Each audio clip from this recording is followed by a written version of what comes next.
Good evening. Welcome to the first meeting of March of the Torrington City Council.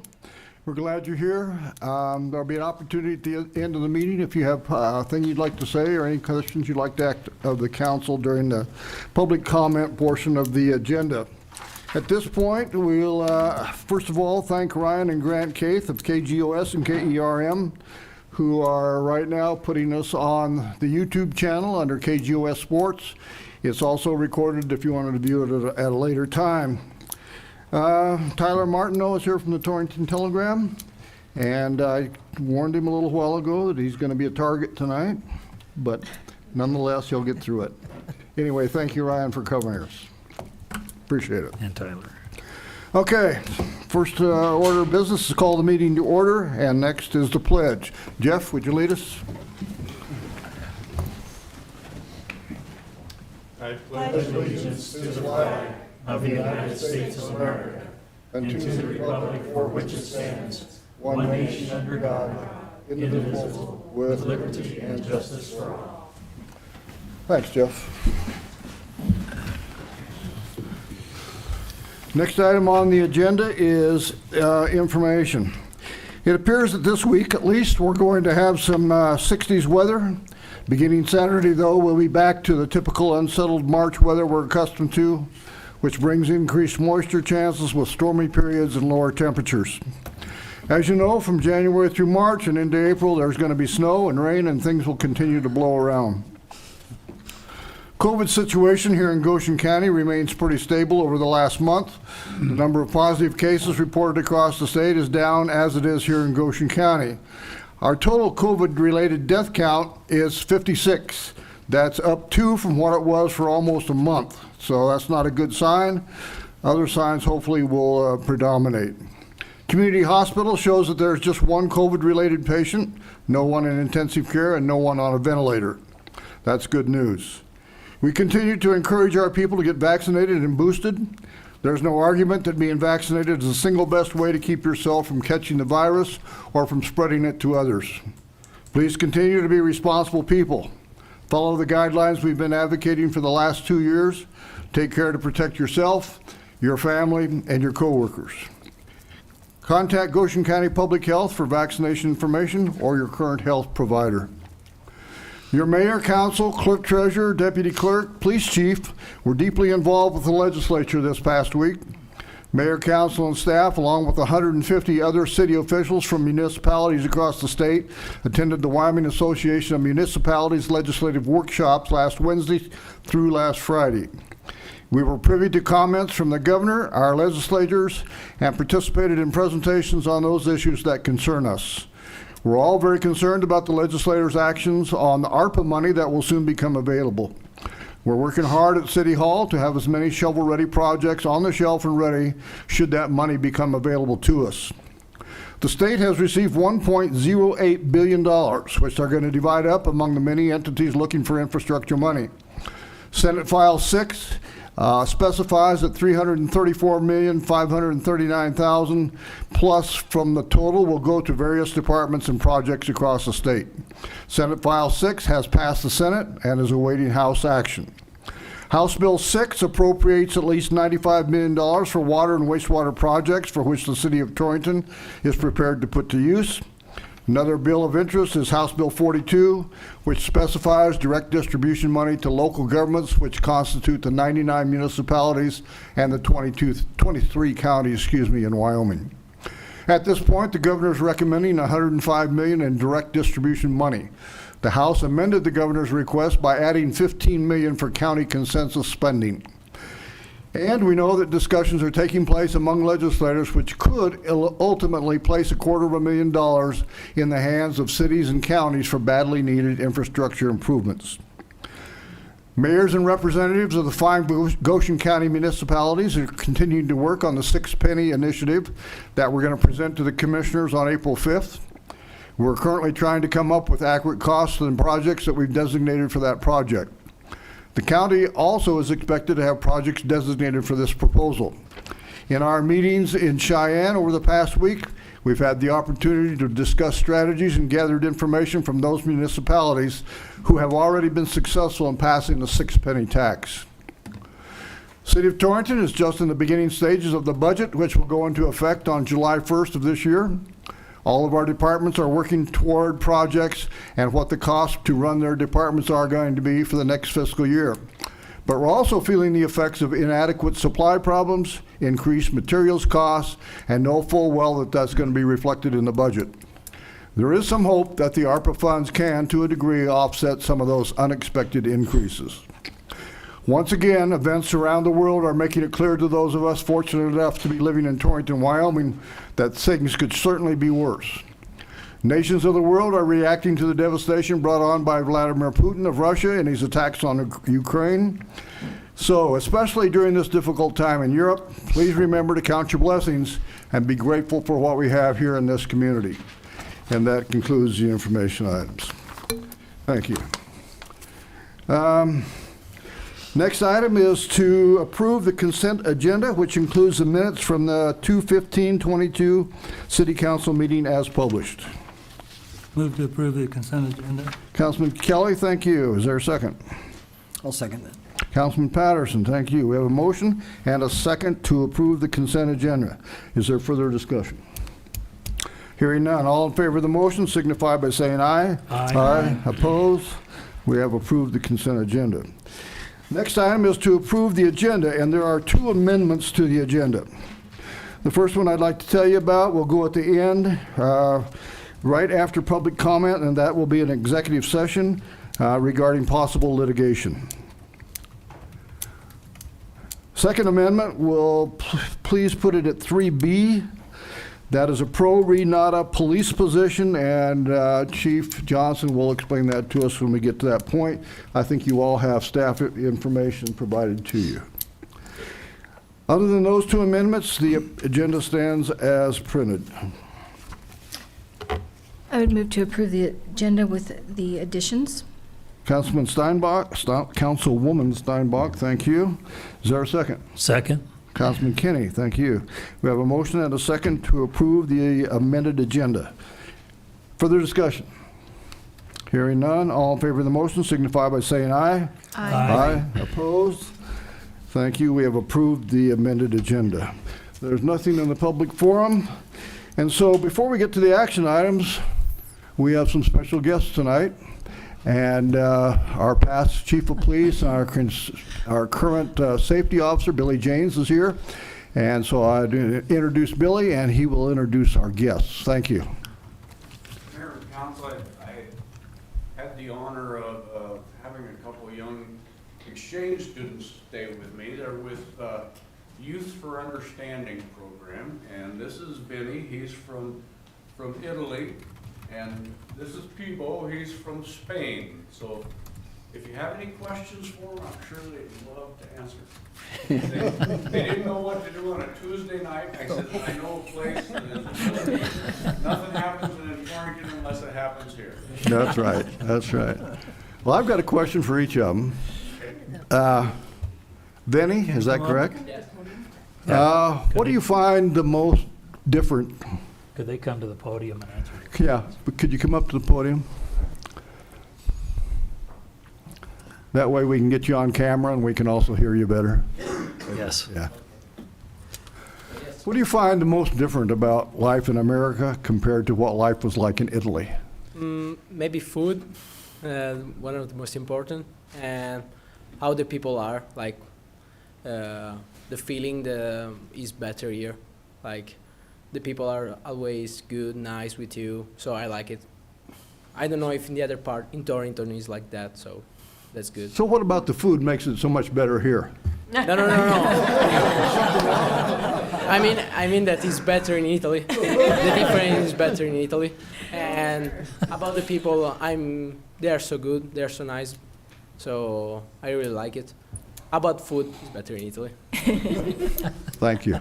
Appreciate You'll it. have to come back and start an Italian restaurant then. Oh, can be. They told me to do that. I can make money. Yeah.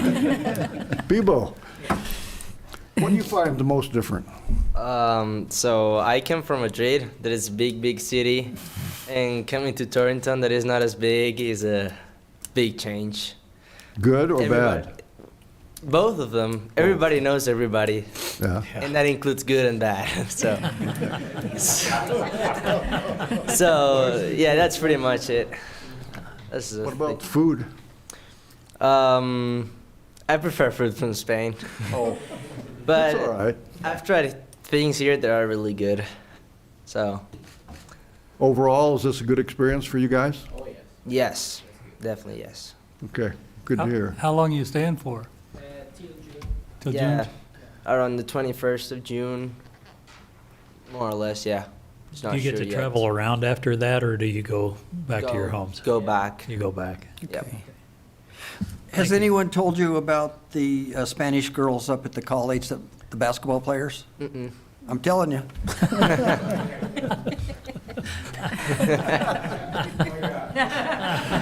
I taught a class on campus up there last year, and we have a number of international students, but there were 3 girls from Spain that you need to get to know. Oh, Well, you too. Now that I've corrupted her. Anything else, council? No, thank you. We really thank you Welcome. for being here tonight. We thank you for putting up with our poor humor, and I appreciate your contribution. Thanks for Thank you. representing your Thank you. countries here in the United States. Thank you. Thank you. Actually, 2 of the girls are from Madrid. so- Oh, he may know her. He may. I mean, that Torrington. Thank you, Billy, appreciate it. Yeah. All right, that takes us to the action items. Item number 1 is the audited financial statements for fiscal year '21.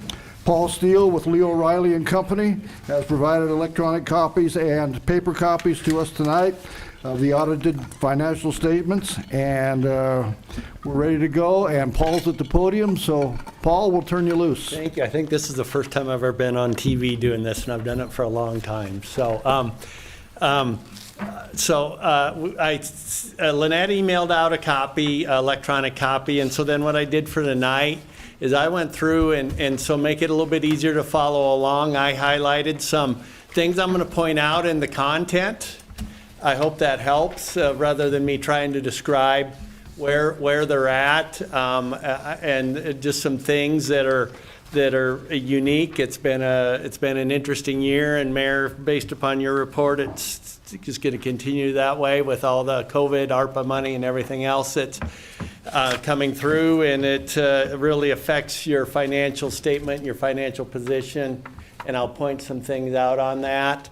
I do see we have a new councilwoman that I don't recognize, so I'll briefly go through and point out how the financial statements are laid out, if you don't have a problem with that. And I'll try to keep it to under maybe 15 minutes, 20 minutes. Wow. So on that, I mean, but I'll stay as long as you'd like too, if there's questions or things like that. There is some changes here. First of all, the shorter paragraph, or the shorter handout, my letter to the city council. I've explained this for numerous years. This is our communication to the governing board. This is information the AICPA, my rulemaking body, feels is important that I communicate, summarizes any problems, goes through significant aspects of the accounting policies, goes through my responsibilities, significant estimates we have in preparing the financial statements. We've identified 3 there, the pension information I've talked with you about in the past, depreciation, landfill cost, goes through significant disclosures, disagreements with management. You're entitled to a second opinion if you have any issues with any of my findings.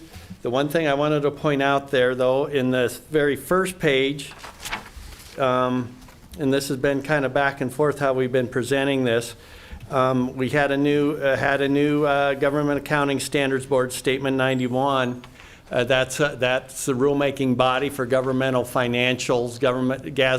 GASB for short, is the rulemaking body for how governmental entities present their financial statements, and this is going to affect the electric fund. If you remember, the electric fund has there's a bond issue that was through the Wyoming correct me if I have the right name right, but the Wyoming Municipal Electrical Joint Powers Board or something like that, that actually issued the debt, and then you made lease payments, made rent payments to that Joint Powers Board, and then the Joint Powers Board paid the debt. And the debt was not in your name. You're not liable for that debt since it's in the Joint Powers Board's name. But this new pronouncement's going to make that more of a substance over form. Essentially, since you're paying the payments on that and responsible to make sure that you're paying these lease payments to that Joint Powers Board, now that debt comes into the city. It's not how, it's more of, the form of it isn't, the form of it is not your liability, but in substance it is. Because you're responsible for those lease payments. And so we went ahead and implemented that, and that pulled that liability into the electric board's financial statements. Okay, on that. So that added debt to the electric board, but it also put those assets that debt financed into the electric board's assets. And I'll point that out going through on that. Does that all make sense on that? On It that? makes as much sense to us now as it has over the last few months when we've been trying to figure it out. Yeah. So, we've been on conference calls and everything else trying to get this reported and get it to how it satisfies the state and meets the accounting standards board, or the Government Accounting Standards Board's pronouncements. And I think maybe we're getting there. But it does put about $1.5 million of debt, $1.3 million of debt and additional assets into the electric fund's financial statements. And I'll show those to you when we get there. If you turn to page 1, or just flip the top page, turn to the table of contents. And governmental financial statements are unlike any others. They're not like a not-for-profit. They're not like a business, that you would have here in town. They're not like GM or Microsoft or anything like that. They're a unique creation. Try to identify certain things that users feel important and to supplement user transparency to the citizens within the municipality.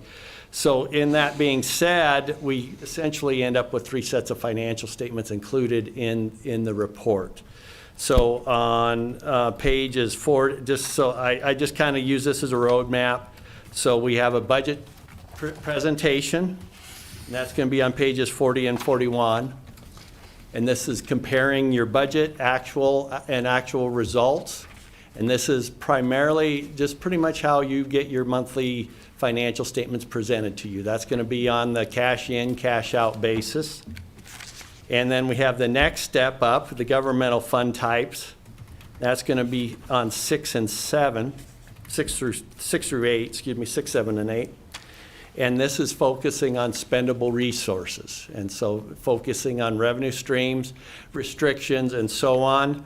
So it's going to focus on what did we have to spend, how did we spend it, what do we have left to spend, and where did we derive what we have to spend. And then we have the full accrual financial statements, and they're on 4 and 5. And this is going to take and incorporate all the resources of the city, spendable and non-spendable. When I refer to non-spendable, that's primarily buildings and equipment. Buildings, equipment, land, infrastructure, roads, and so on, water and sewer infrastructure, and so on. And then we have the proprietary fund financial statements. They're on 9 through 13, and they're identifying the revenue streams and the restrictions that apply to the type of activities that are meant to run like a business. It's meant to drive user charges for payment, and they're going to be the water, sewer, electric, sanitation, and ambulance. They're the things that run most like a business. The other parts of the things are supplemented by taxes, sales taxes, and so on. But those parts of the city, the utilities and the ambulance, they're driven by user charges, and they're not supplemented nearly as much by outside property taxes, sales taxes, and things like that. I mean, the police department would not exist on user charges. The water sewer fund exists on user charges. The administration wouldn't exist on user charges. You know, there's other things you supplement there. The pool doesn't drive enough, you know, I mean, you supplement that, you supplement the golf course, just because there is not enough user charges there that make it into a business type activity. On page 1 through 3, any questions on that? And then we supplement that with the footnotes. They're the biggest part of that. They're on 14 through 39. They go for 25 pages. Goes through the debt, goes through the Wyoming retirement system. Then on 46 and 47, again, I think we're gonna be in this realm for a while. We hadn't been for a few years, but I mean, your federal aid has been over $750,000, and that throws us into the federal audit world on that. So we have certain procedures that we have to do for the federal government to meet their requirements. As you being a recipient of spending over $750,000 in federal money, you're 10 times that almost. And then on page 48 and 49, we have our report on internal control over financial reporting. This is entity-wide. And then on 50 and 51, we have to have the same compliance and internal control report that is specific just to the federal spending. Just to the federal spending. So we have two different internal control reports and compliance reports. One's entity-wide and one is with activities that are directly related to federal spending. And that's a requirement of office and management and budget of the federal government. Okay, on pages 1 through, and so I just kind of, any questions on that? Okay, I know that's a lot to take in. Somebody explained it once, trying to drink from a fire hose, but that's a lot to take in, so on that. But on pages 1, 2, and 3 is our auditor's report. A few things I'd like to point out, and I'm going to get onto page 4. And the back side of that is on page 5, and I've highlighted some things on the back side of page 5. On 5. This is a profit and loss full accrual, so this is going to include depreciation and your participation in the Wyoming retirement system. We start with expenses, what you were able to charge for those services. Operating grants and contributions, so that's going to be money like the COVID money that was reimbursed payroll. Okay, and then we're going to have capital grants and contributions. That's going to be per se like the airport project that goes to a fixed asset. And they're going to be different. There's slight difference because when you spend that money for the airport project, spend $5 million on the airport project, that ends up in your balance sheet. So the revenue comes in and there's no offsetting expense on it because it's put into your balance sheet and now it's depreciated versus like the COVID money to reimburse payroll, that's an in and an out. Okay, there's a little bit of difference in treatment accounting-wise on that. Then at the bottom, I point that out because on the bottom, we have a change in net position. And based upon that, it looks like the city made almost $5 million last year. But a lot of that money has came in through the grants and now sitting out there at the airport. Okay? The other thing that's affected this, you've got a lot of that COVID money reimbursed payroll cost. That created profit. And the third part of this is that the Wyoming retirement system had a better year than it's had in the past in this year reporting. Shored up its shortages, went from about 75% funded to 79% funded. So that decreased your liability in the Wyoming retirement system and it essentially decreased your pension expenses. Okay, so none of this is on ins and outs, okay? So this is a full accounting wise, and I want to point that out. Yes, Councilman. I don't understand that if their money went to the airport, that basically was in and out. Well, yeah, but see, it comes over, and now it's sitting over here on the other side of on the balance sheet, sitting here in construction in progress, $6 million. Okay, I'll take your word for it, but it just seemed like that. So, and I'll get to that, okay? All right, okay. Thank you, sorry, I So, didn't no, mean to but rush. I see, just So, didn't but make I mean, yeah, so I mean, so in accounting, if you have an asset that you buy that's for future periods, we call that a capital asset, and that goes into the balance sheet. So that's a balance sheet that's going to be depreciated over 30 years. So we're allocating that spending has future benefits to the city. Okay? So it has future benefits. So we take that, call it an asset, and then we amortize that or depreciate that over 30 years or 5 years, or depending on the estimated useful life of that. But I want to point out that it's a very good question, Councilman. So then if you come back over here on the next page, on 7,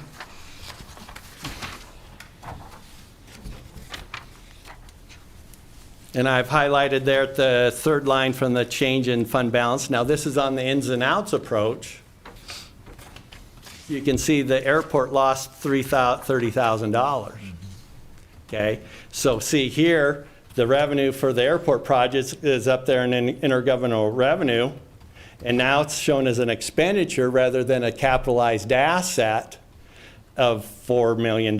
So it's pretty much in and out. The difference is pretty much what the city had to, on that. There's some other things that go into that, but I mean, that's pretty much the airport project.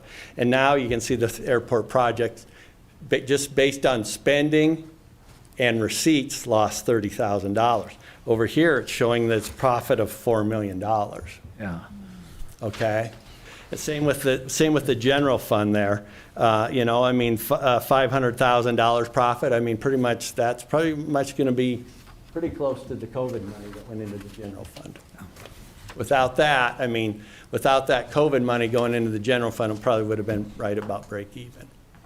But that was a lot of the reimbursement of the expenditures for payroll, the reimbursement from SLIB of that first round of COVID money. That a lot of it went to law enforcement salaries and so on. Okay, on page. Okay, any questions on how that kind of works and why there's such a big difference there?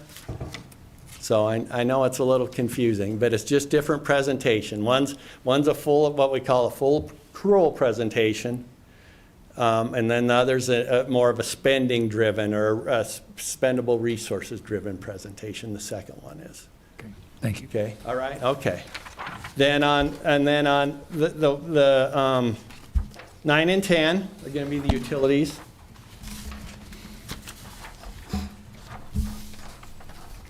And then I've highlighted a few things there under the electric fund, and these are the things that went in that were not included in the electric fund last year.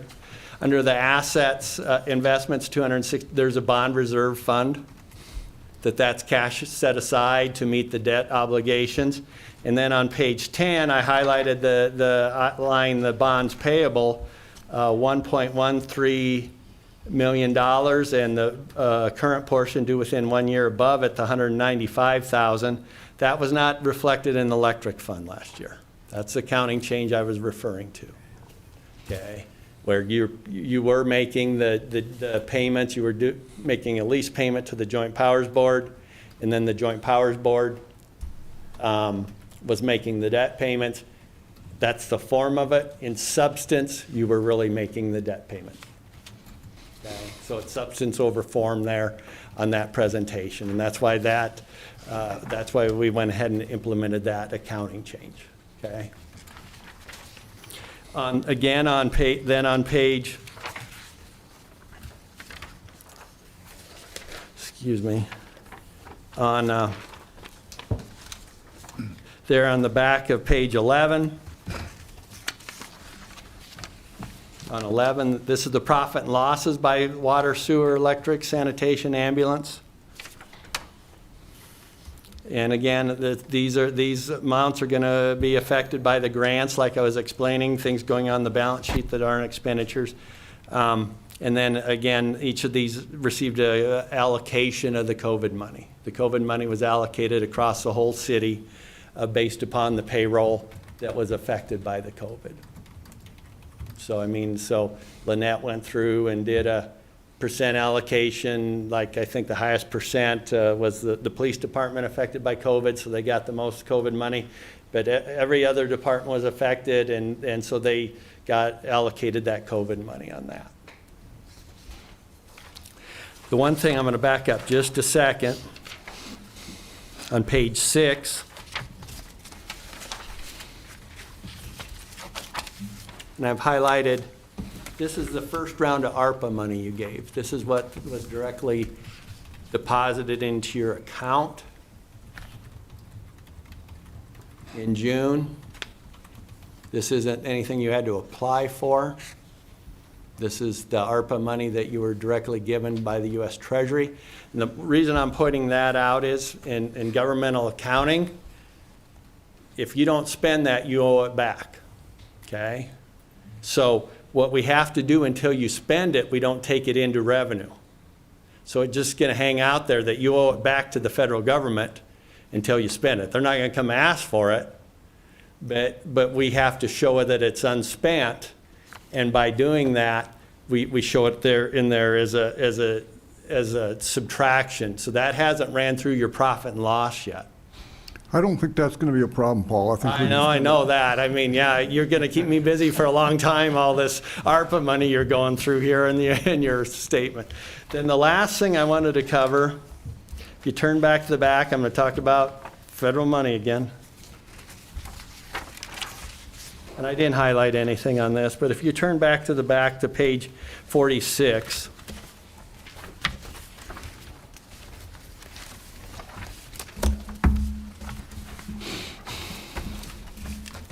this is what we ended up for federal money that you spent. Now, this isn't federal money you received, this is federal money you spent. Just like that ARPA money, you got it, but you didn't spend it, so we don't report it here. This is what the federal government wants to know, what you spent. And then the first column is the federal grantor and who it came through the state. And then the next is the federal identifying number. Each federal money that they give you has an identifying number. And then I have to go to that number and figure out what the audit requirements for that program are. Okay, that's how I figure out what the audit requirements for that program are. And so here, your HUD, U.S. Department of HUD, that was through the Wyoming Business Council. That went to the water fund, $217,000. Then we had the DOJ money, and that supplemented law enforcement, police salaries. And then the big item there on the U.S. Department of Transportation there, that's the airport grants. They were under three different. There's a CARES Act. And then there were the two big projects that total spent about $4 million. This year, there was about $1.5 million of it last year that went into last year's financial statements that was spent last year. And then we have the COVID money. The first two went to supplement salaries. And some of that went into the 2020 year because the salaries you got reimbursed were in 1920 fiscal year. And then the rest of that COVID money was reimbursement of 2021 salaries. A little bit of money there from the Department of Health and Human Services, and then money from the Department of Homeland Security.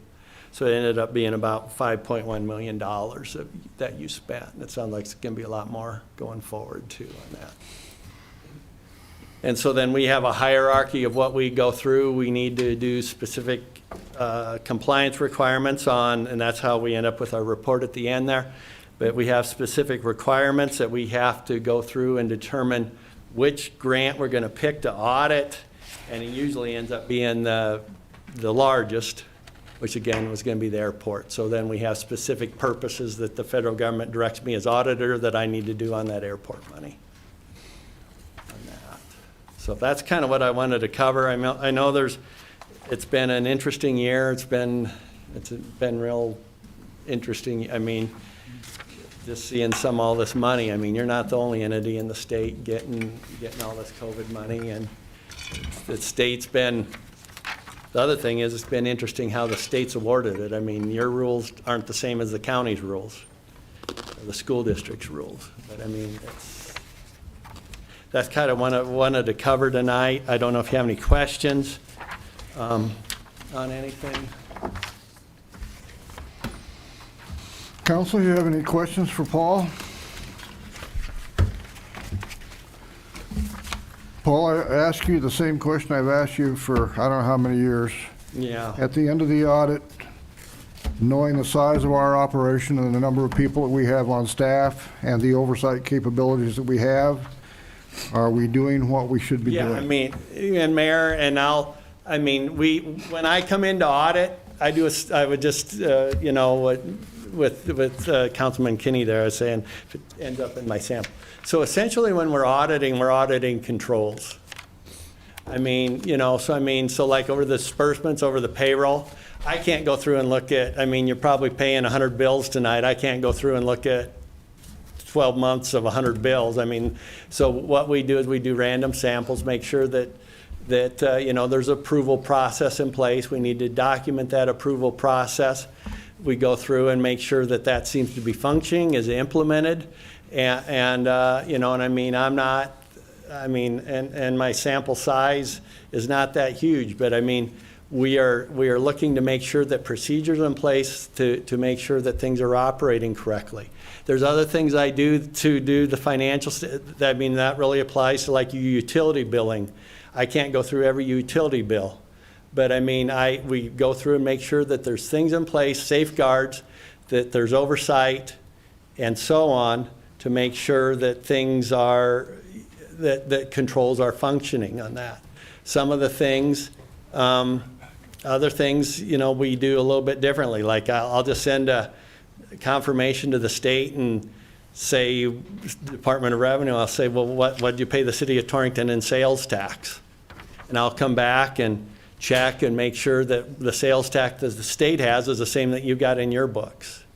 Or I'll send a letter to the bank, or I'll send a letter to your lenders, and say, you know, I mean, this is, what do your records say? Does this match what the city has? And so, I mean, no, everything, you know, and I mean, we even go to the ambulance, you know, I mean, because they have their own, we go to the clerk, or the municipal court and do a small sample there.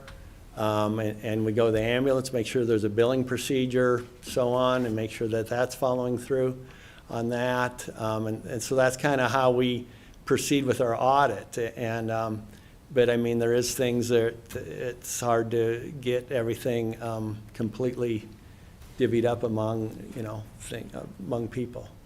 I hope that answers your question, Mayor. I didn't mean to interrupt you, Mayor. Well, yeah, it's, we're doing what we're supposed to do within the powers that we have. Yeah, right, yes, that's what, yes, so.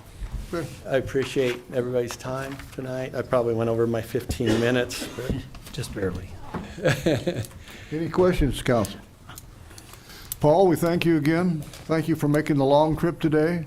Oh, yeah, no, Paul it's my started out in pleasure. I Casper missed this you morning, last went year. to Newcastle, did a report for Newcastle, drove from Newcastle to Torrington, did our report, going to go back to Casper tonight. Yeah.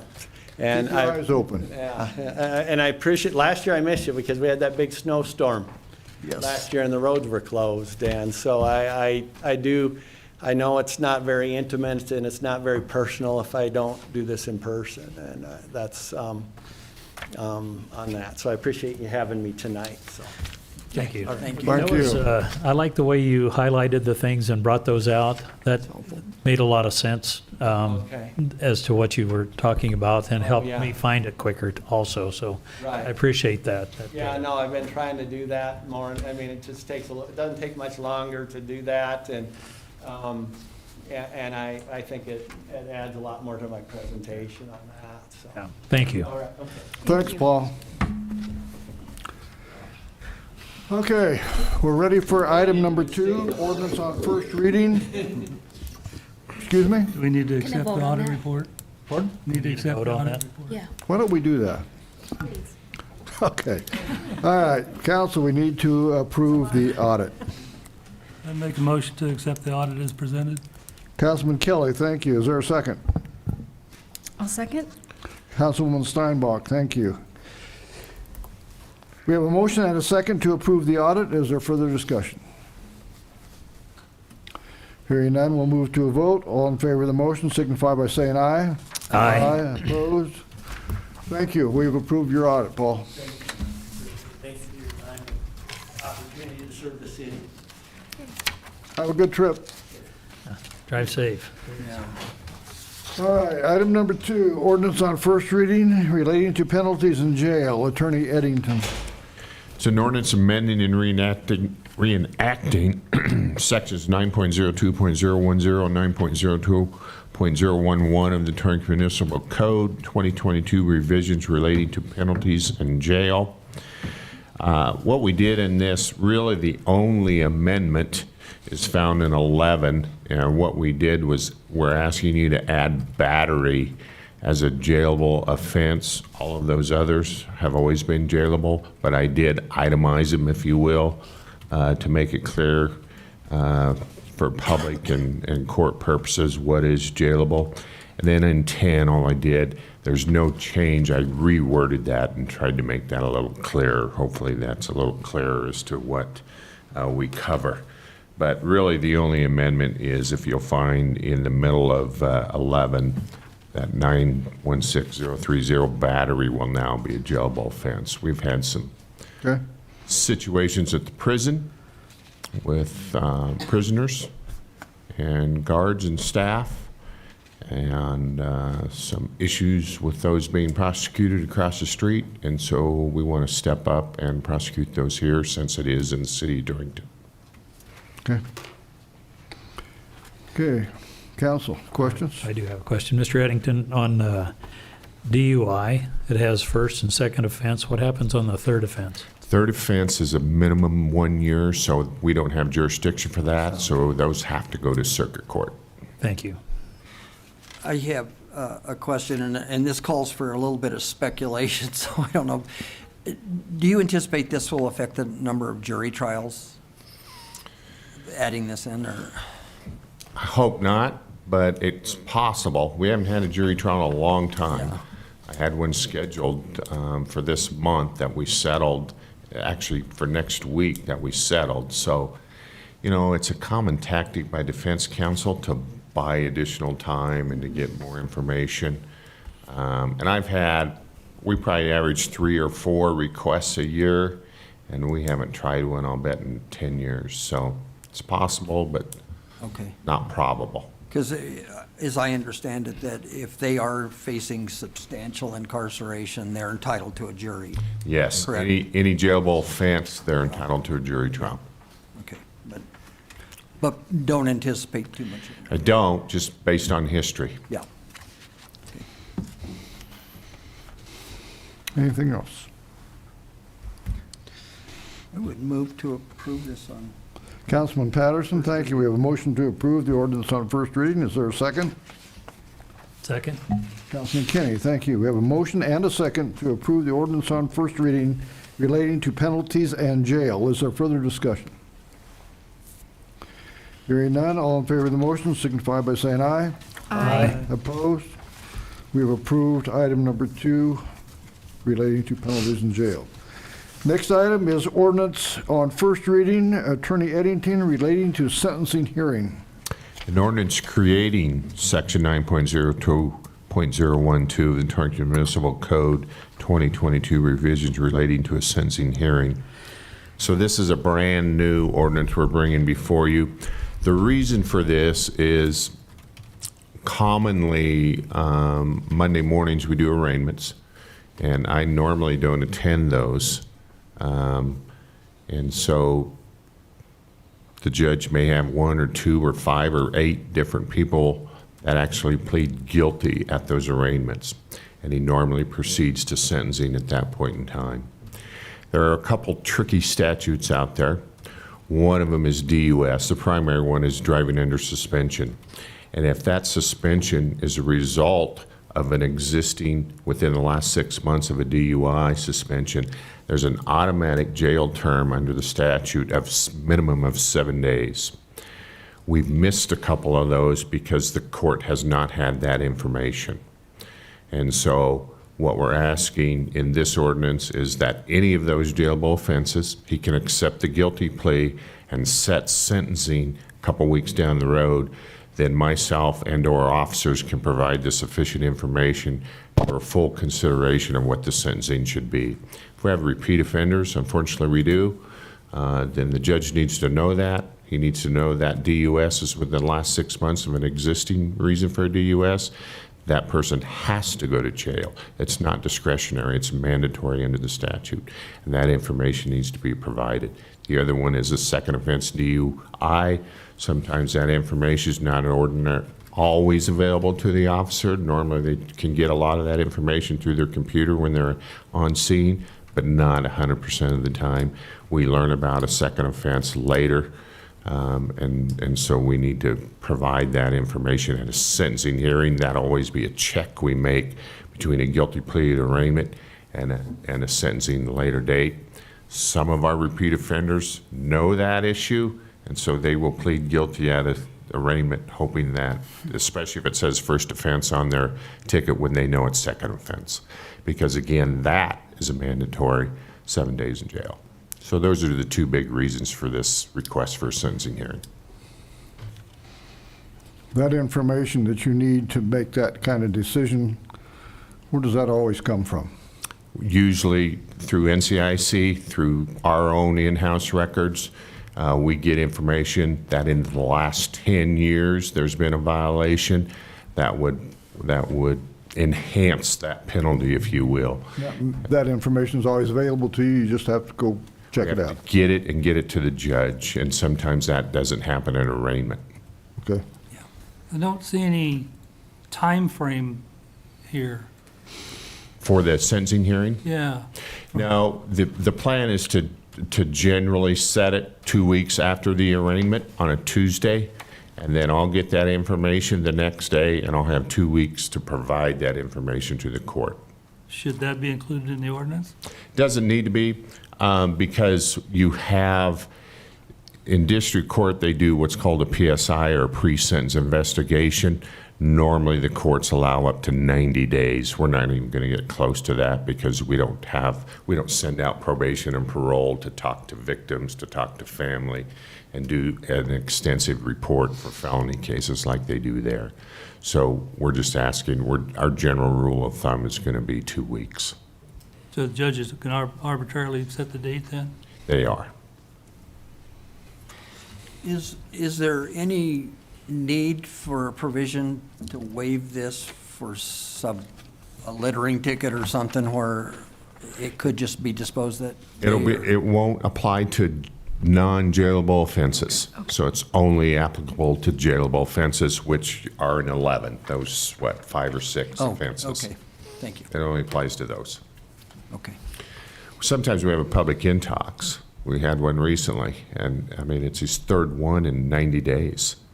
That person needs to go to jail to protect us, protect the community. If he doesn't voluntarily get into some type of rehab, we're going to sit him in jail, or we're going to ask that he be sat in jail. That if the court, for whatever reason, doesn't have that information, maybe one of the intoxes were across the street at circuit court, he doesn't have that information, then he doesn't sentence him to, he may just put him on probation, or he may not sentence him to jail at all. And we need to provide the court with that information just to be more informed. Okay. Do you anticipate either one of these ordinances increasing the cost of the city for jailing these people? We don't, because we don't pay for that. That's part of our exchange with the county for dispatch with the sheriff's department.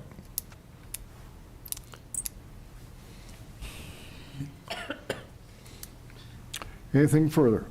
I would move to approve this ordinance on first reading. Councilman Kenny, thank you. We have a motion to approve relating to sentencing hearing. Is there a second? I'll second that. Councilman Patterson, thank you. We have a motion and a second to approve the ordinance on first reading relating to sentencing hearing. Is there further discussion? Hearing none, all in favor of the motion signify by saying aye. Aye. Opposed? We have passed ordinance on first reading. Item 3B is what we've added as an amendment to the agenda. Pro re nata police position, and we're going to turn this over at this point to Chief Johnson and let him go from there. Thank you, Mayor and Council. We are asking for your approval tonight for the addition of a pro re nata position to the police department. Essentially what this is it's an on-call as-needed position, and that's the pro re nata. It's very similar to what the ambulance services use with pulling in folks as they're needed to cover staffing there. We think this has a lot of benefits for us. Miss Lynette actually brought this up some time ago to me, and it took me a little bit of time to figure out how smart she was and get to work on it. So that's kind of where we're at with it. One, it's a force multiplier for us. We have an additional police officer out there available that when we have a specific incident or a staffing need, we can pull them in. Adds an additional person who's available to help out in the community when we need it. Two, we expect this to cut down our overtime costs. As you folks know, we periodically deal with staffing issues as we try to work hard to get our folks trained well. Sometimes that can incur additional costs. This position is paid on an hourly basis, and it's a part-time basis. So we could, rather than paying a police officer time and a half to cover a shift or to fill in on training or whatever it might be, we could pull this person in to work on straight time instead and reduce our costs there. Another issue that we're kind of facing right now is comp time. We consistently find ourselves robbing Peter to pay Paul and kicking that can down the road a little bit in terms of using comp time to help meet staffing needs. Sooner or later, you have to pay the piper on that, and unfortunately, that gets to be expensive, and it gets to a place where it's hard to get folks the time off that they need to make them whole. And so we see this as a pretty affordable option for minimizing that as an impact on the agency. And then, frankly, there's really pretty minimal upfront costs for this to get it moving. It really isn't going to cost us a lot of money to make it happen. This doesn't work without having the right person kind of available to make it effective. I suspect some of you are familiar with Alex Irons. He retired from the Sheriff's Department in 2018 or 2019, I believe it was. And since that time, he's been a reserve officer with us. So he's effectively a police officer under us through post. So Wyoming Post documents him as our police officer in a reserve status.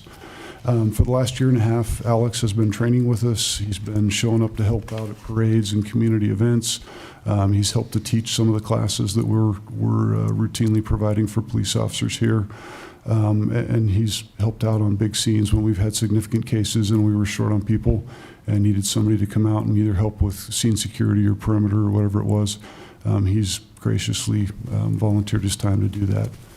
He's a person of considerable character and skill, and we think he's an easy fit to move from a volunteer status into this part-time status.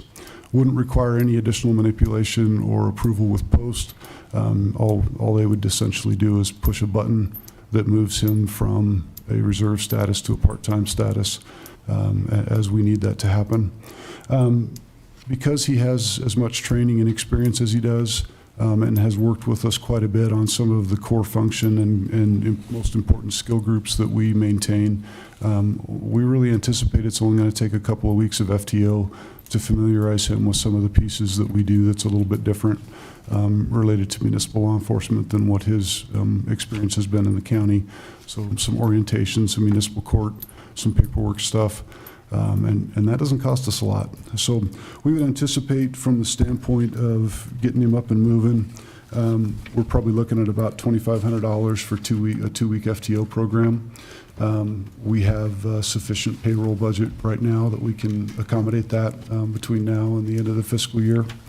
In terms of ongoing costs from there, really all we would be required or that we would be wise to do on a monthly basis is to make sure that Alex completes skills training that we do every month to make sure that he's up to speed and in sync with what all of our officers are learning and hearing, and he's fully competent to be doing the job.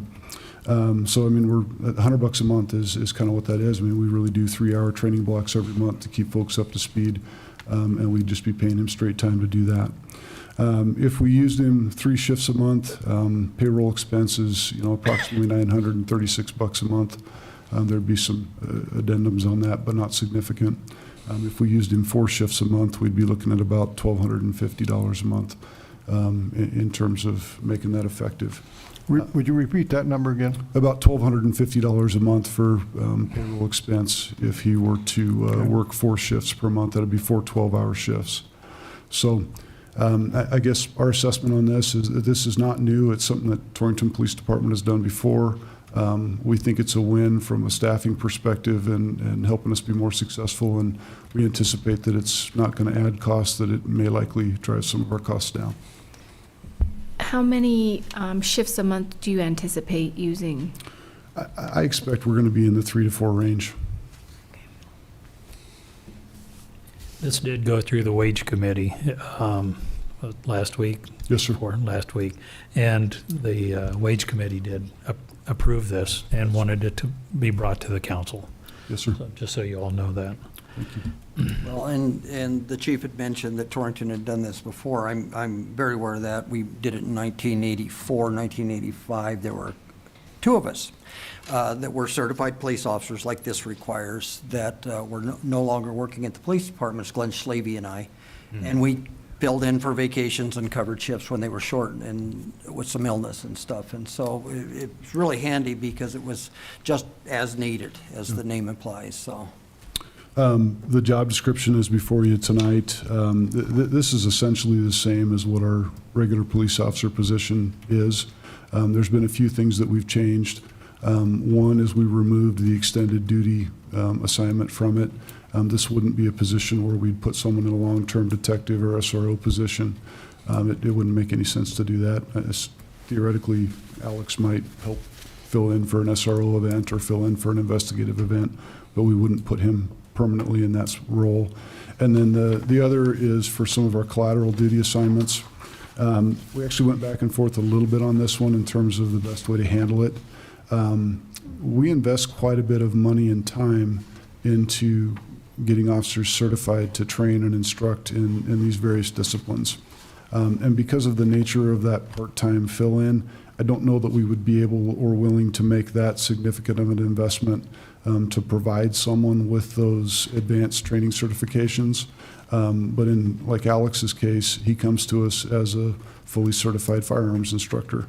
And so we'd be happy to use him in that format, but we wouldn't, we would use existing certifications, but we wouldn't lay out substantial monies to provide those certifications for folks working on a part-time on-call basis. Okay. I don't know, you said he retired from the SO? Yes, sir. I don't know the reason why he retired, but does he feel he's perfectly capable of still continuing? In that capacity, basically? Yes, sir. He's sick I'm not sure if I can talk about his age, actually. He feels pretty young. Alex is a spry, hard-working farm guy that does great work and is very capable in the things that he does. And, we'd take him as a full-time police officer if that were something that would work for him. But he, because of his other commitments in his personal life, he'd probably prefer to enjoy the camaraderie and the reward of doing a job that he loves, but on a little bit less of a committed basis, because he does have quite a few other commitments. It seems like it's quite an extensive list of duties, It is. even for a young guy. Yeah. Yes, it is. Yes, ma'am. So I realize this is just for one position, but if down the road you were able to get another position, would we have to do this again? Or, are these approved by position? Or So, and Lynette can probably help with this a little bit. Because this is technically a new payroll position in the agency, we do need to seek your approval to do that. We have the money inside of the budget to make that effective, but anytime we add a position, we do need to seek approval. And Lynette, am I stating that correctly? We might, it's feasible that there could be another person down. Really, frankly, this is dependent on the people that show up and are interested in working with us on this, because it would be very cost prohibitive to provide a full training regimen and FTO regimen and everything else to bring someone on board. But it's certainly feasible that we might at some point have another person who fits that bill and is interested in moving forward with it. And if that were the case, we could certainly have that conversation based on what the needs of the agency and the city are at that time to move that forward. But are you still looking for a full-time? Oh, I'm sorry. I apologize. I misunderstood your No, that's, question. it was a second question. You didn't misunderstand. We have a one position open right now for a full-time police officer. Okay. We're advertising for that right now. It closes this Friday, and we anticipate completing the hiring process mid-March, Okay, about the third week of March. okay, thank you. So what would the hourly wage be for this position? That's probably open to some negotiation, but we'd be looking to pay a pretty fair wage for an experienced police officer, at least towards the mid to upper range of our scale. Our scale runs from 2185 to 2631, I think. 2731. 2731. I got the 31 right, but not the 27. And so we'd be probably looking to the mid to upper point of that. I think that's worth it. One, we're hiring an experienced person who already has the skills and very limited training needed to be successful. And two, this is a tremendous cost savings for us from the standpoint of we're not paying Wyoming retirement for this person. We're not paying health insurance. We're not paying many of the other expenses that we do for a full-time employee. And it's a unique situation where that actually works for this person. So I think that we could pretty safely justify paying them a quality wage for what they bring to the table. Now, it says it's on an on-call basis only as needed. Yes, sir. Is he all right with that, or is it something that's supposed to be 3 days a week maybe, or something like that? As he and I have discussed it, he has the right to say no, right? I mean, we'll have things that we'll schedule ahead of time for absences, and we'll work that around to make sure that fits his needs as well as ours. But if he's in the middle of something and we call and say, oh my goodness, can you come help? He's not obligated to be on a 24-hour standby with us. He comes in and helps to fill in whenever he can and as he's available. And often he is available at the drop of a hat, but we don't expect him to be on an on-call basis where he lives his life at our whim of needing him. So he'd just be on call except for times when you know you're going to be needing an officer or something? Yeah, so it's pretty frequent where, and I don't want to get too deep in the weeds because it gets a little weird, but so our shifts are 12-hour shifts, and depending on where a police officer is at in their rotation, they work 5 days one week and 2 days the next week. So over the course of 2 weeks, they work an 84-hour schedule. That's very beneficial because it's one of the most efficient schedules we can use as an agency to meet the 24-hour needs of our community. But the downside of that is if you're trying to do accomplish like training, if you assign a person to 40 hours of training on their 2-day-a-week, if that makes sense, on a week when they would normally only be working 24 hours, if you grant them a 40-hour training course that week, you end up paying quite a bit of overtime in order to accomplish that training.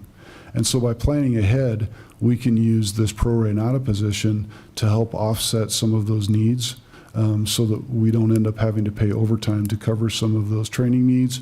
We also are able to plan ahead with things like vacations. When we know somebody's going to be out ill for a certain number of days, we can plan ahead with that as well.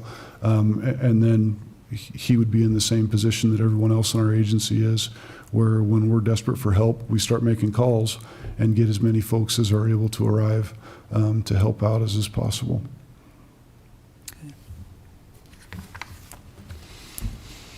Anything else? Thank you. Appreciate it. Thank Council, so we take some action. I'd move to approve this position request. Councilwoman Steinbach, thank you. We have a motion to approve the pro rata police position. Is there a second? Second? Councilman Kenny, thank you. We have a motion and a second to approve the position. Is there further discussion? Hearing none, all in favor of the motion signify by saying aye. Aye. Opposed? We have unanimously approved that. Thanks, Chief. Item number 4, approval of the bills from February 16th through March 1st. Clerk Treasurer Stricker.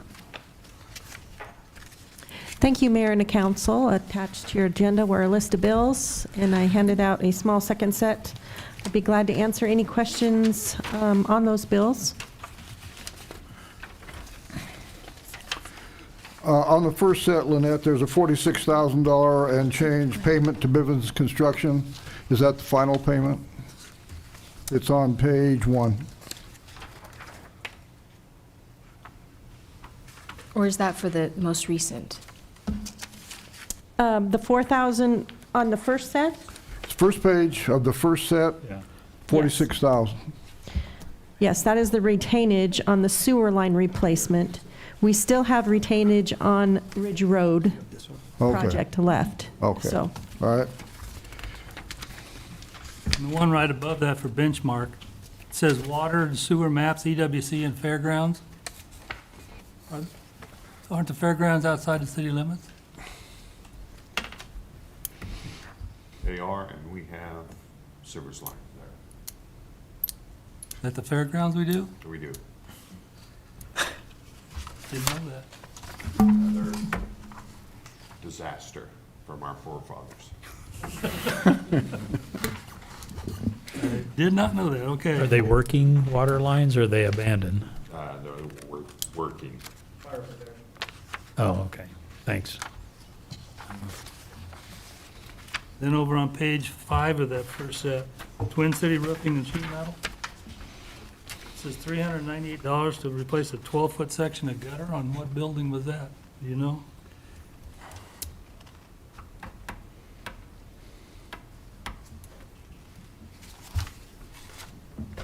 it's charged to water.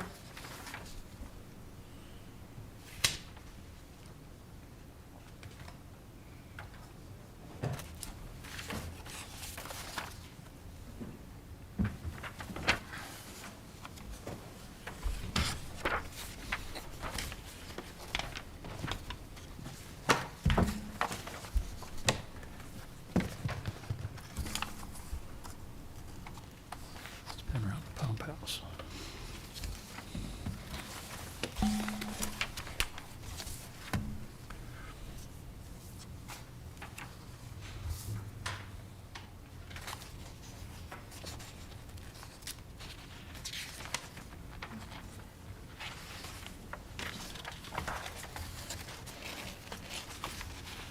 It just says building.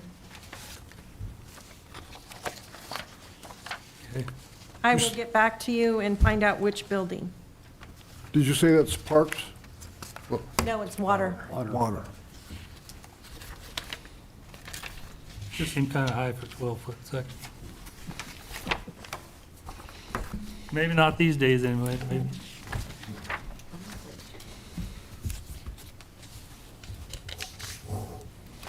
If nobody else has any questions, I'd make a motion to approve the bills as presented. Councilman Kelly, thank you. We have a motion to approve the bills. I'll second. And we have a second from Councilman Patterson. Thank you. A motion and a second to approve the bills. Is there further discussion?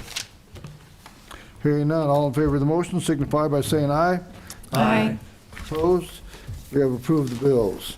Item number 5 is public comment. If there's anybody here tonight who would like to address the council, this is the time to ask questions or state an opinion or whatever it is you'd like to do. If you are one of those people, you can come to the podium and address the council. Is there anybody here tonight who would like to do that? Mike, I don't see you jumping up. Okay. Anyone else? If not, Lancer, our fire chief is here tonight, and if you can come to the podium, Lancer, we'd appreciate it.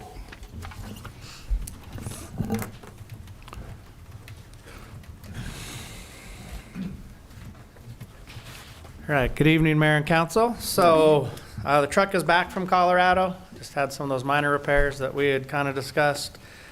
They thought it would just be easier to work in their station or in their shop, you know, and have everything at their disposal, so that's good.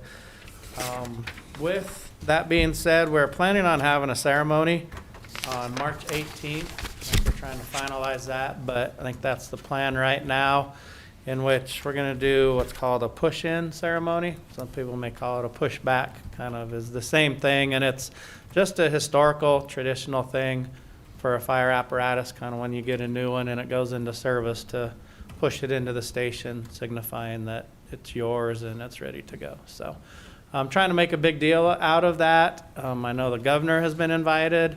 There's a good chance he will be here. I believe the mayor has been invited to possibly speak and some stuff like that. And so we're going to invite the public and just try to have a big deal about it, get people to come down, look at the new piece of equipment, and even the fire station some. So otherwise, things are going good. Fire department, I think, kind of slow right now, which is a good thing.